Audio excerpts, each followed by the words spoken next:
Hey, how you doing? This is Adam Post, publisher of more than 1,000 comic books and marketing expert covering Harvard PANICS over $25 million lawsuit. Let's get into the story. Before we do, please be sure you are subscribed to the channel. Click the bell for notifications. Give me a thumbs up. I really appreciate you guys. Coming from the Chronicle of Higher Education, scholar accused of research fraud sues Harvard and data sleuths alleging a smear campaign.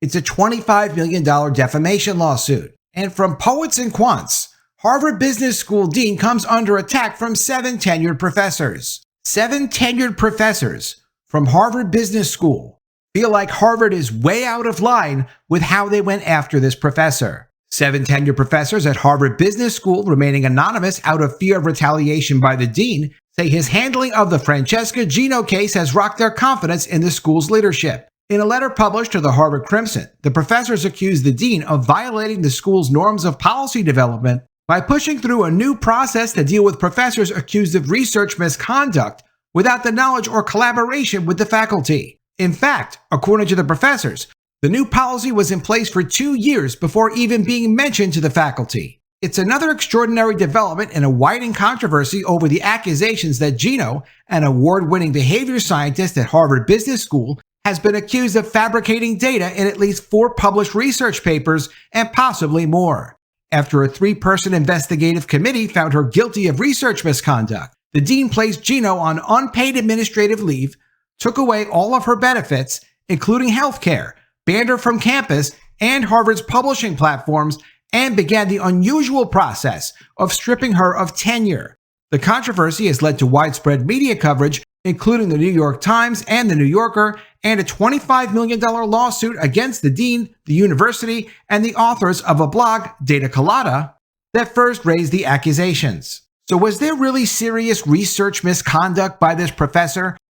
Or did Harvard put this process in place to get rid of long-term tenured professors who don't look the way they want them to look, or perhaps they're just not diverse enough? As the lawsuit plays out, we'll find out more. From the Chronicle of Higher Education, scholar accused of research fraud sues Harvard and data sleuths alleging a smear campaign.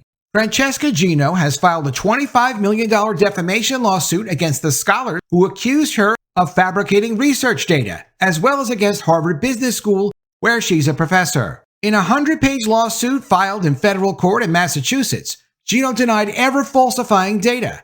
She accused Data Colada, a blog written by a trio of business school professors who have been digging into her studies, of making false and defamatory statements about her work, amounting to a vicious defamatory smear campaign. Gino also accused Harvard of failing in its investigation to produce substantial evidence that she had committed research misconduct, and said the sanctions it handed down were unwarranted and excessive. In her lawsuit, Gino said that she'd been placed on a 2-year administrative leave on June 13th, which bars her from campus and strips her from her salary, teaching duties, research responsibilities, student mentorships, and title professorship. She also alleged that the allegations have sullied, if not destroyed, her career and has delayed a book deal. Quote, "I want to be very clear. I have never, ever falsified data or engaged in research misconduct of any kind," Gino said in a statement on LinkedIn.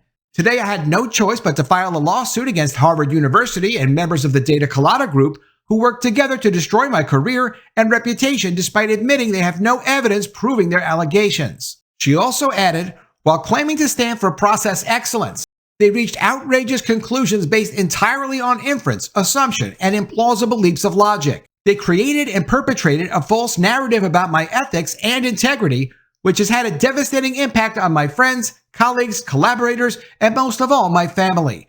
I stayed quiet to focus on my effort to meaningfully defend myself and my career. As first reported on June 16th, Gino went on administrative leave at Harvard following an investigation that the university had been conducting into her research.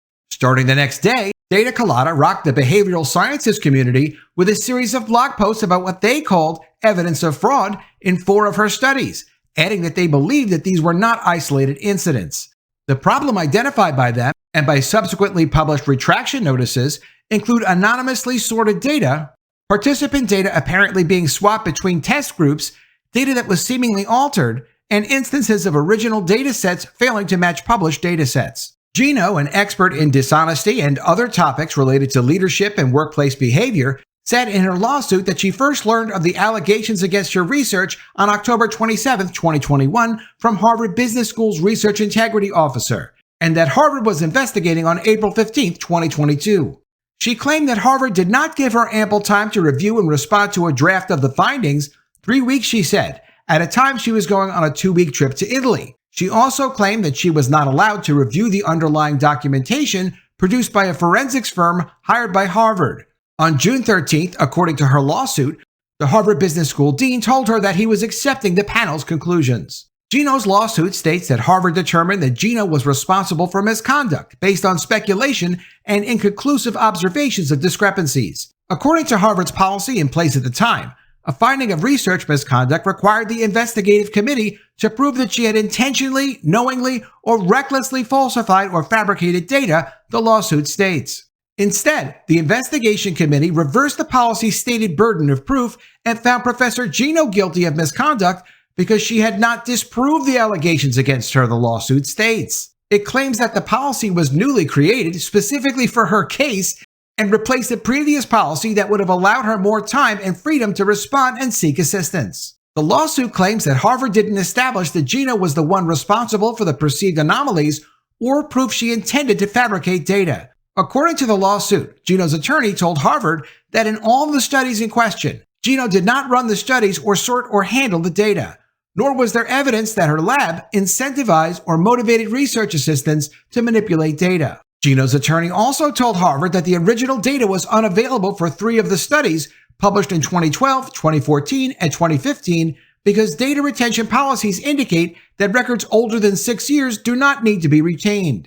According to the lawsuit, some data, the lawsuit asserts, had originally been collected on paper and entered onto a computer spreadsheet in no particular order, hence the apparent anomaly of some participant data being out of order as Data Colada had written. The lawsuit claimed that in requesting the retraction for the 4th paper published in 2020 in the Journal of Personality and Social Psychology, Harvard erroneously relied on a file that it called the original data when it was not. In their first blog post on June 17th, the Data Colada authors revealed that they had told Harvard about their concerns about Gino's 4 studies in the fall of 2021 and submitted a report with the strongest evidence of fraud. The first paper they wrote about, published in 2012, was retracted in 2021 because of a separate instance of data fabrication with that same paper that has been linked to another co-author. 2 different people independently faked data for 2 different studies in a paper about dishonesty, the Data Colada authors added. And they added, we believe that many more Gino-authored papers contain fake data, perhaps dozens.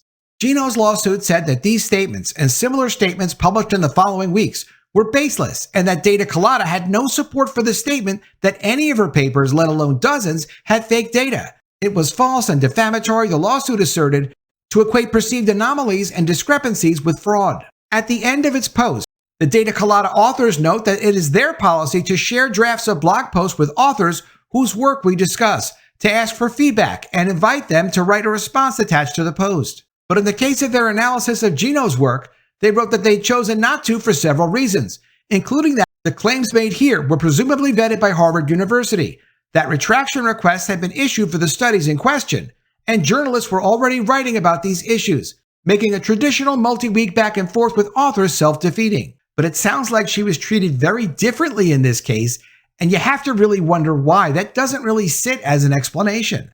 In the lawsuit, Gino noted that she was never contacted by the Data Colada authors about what she alleges were their false allegations. Gino also argued that Data Colada's scrutiny of her and Harvard's treatment of her during the investigation amounted to gender discrimination. Gino's lawsuit described her as a working mother of 4 children and the breadwinner in her family, and someone who has received praise by her female colleagues and collaborators for serving as a role model for other women at Harvard Business School. And one thing for sure, she was treated very differently than Claudine Gay, the former president of Harvard. Harvard's treatment of Claudine Gay versus Francesca Gino. Claudine Gay has been accused of nearly 50 allegations of plagiarism across nearly half her 11 academic papers.